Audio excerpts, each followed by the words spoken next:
வணக்கம். இந்த பக்ரானங்கள் அப்படின்ற அந்த அணை வந்து எனக்கு 2வது பயணத்தில ரொம்ப டிஸ்டர்ப் பண்ணிட்டே இருந்துச்சு. இவ்வளோ நீளமா, அழகா, ரொம்ப பிரம்மாண்டமா போயிட்டே இருக்கு. இது என்னதான் அப்படின்னு போய் போய் படிக்கலான்னு போய் பார்த்தா, 1923ல பிரிட்டிஷ்காரங்களால இந்த அணை வந்து கட்டப்பட திட்டமிடப்பட்டிருக்கு. அ இது பண்டிதர் ஜவஹர்லால் நேரு அவர்களால் வந்து இந்த அணை கட்டி முடிக்கப்பட்டு 1963ல திறந்திருக்காங்க. கிட்டத்தட்ட ஒரு 40 வருஷம் உழைப்பு இருக்கு. உலகின் மிகப்பெரிய அணையாக இது இருக்கு. அ இதில என்ன பியூட்டி அப்படின்னு சொன்னா, கிட்டத்தட்ட ராஜஸ்தான்ல உங்களுக்கு தெரியும் தண்ணி பிரச்சனை எவ்வளோ, அது ஒரு தார் பாலைவனம். நம்ம இருக்கிறது சண்டிகர்ல இருக்கணும். பிலாஸ்பூர்ன்ற கிராமத்துலேருந்து பக்ரான்ற அந்த இடம் 2 ஏரியா. பக்ரான்றது தனி, நங்கல்ன்றது தனி. 2த்தையும் சேர்த்து நம்ம பேசிகிட்டு இருக்கோம், பக்ரா, நங்கல் அப்படின்னு.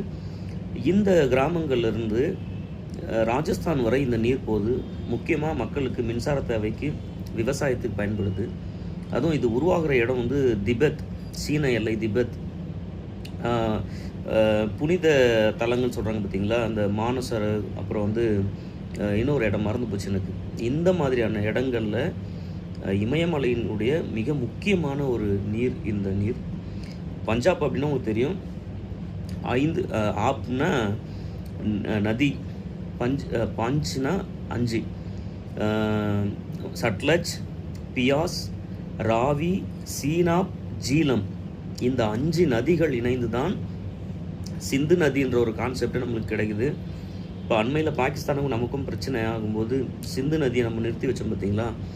மிக ஒரு முக்கியமான ஒரு நீர்நிலையில் ரொம்ப சாதாரணமாக குளிச்சுட்டு வந்திருக்கிறேன்னு நினைக்கும்போது, உங்ககிட்ட அதை நான் சொல்லும்பொழுது ரொம்ப பெருமையாக இருக்குது. அந்த தண்ணி என் மேலே படும்பொழுது அந்த சில்னஸ்ஸு, அந்த சண்டிகரில் செம்ம வெயில் அடிக்குது.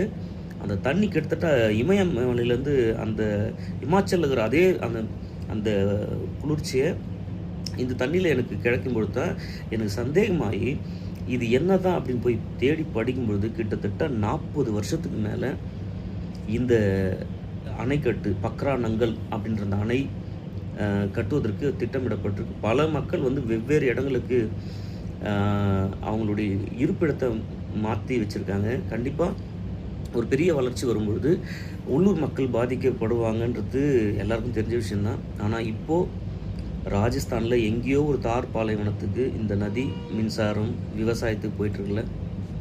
ஹேட்ஸ் ஆஃப் இந்த மனித உழைப்புகளை நம்ம உண்மையாகவே எனக்கு பெருமையாக இருக்குது. நன்றி மக்களே. அந்த தண்ணியில் குளித்தேன், சந்தோஷமாக குடித்து பார்த்தேன். அவ்வளோ டேஸ்ட்டாக இருந்துச்சு, பிரம்மாண்டம்.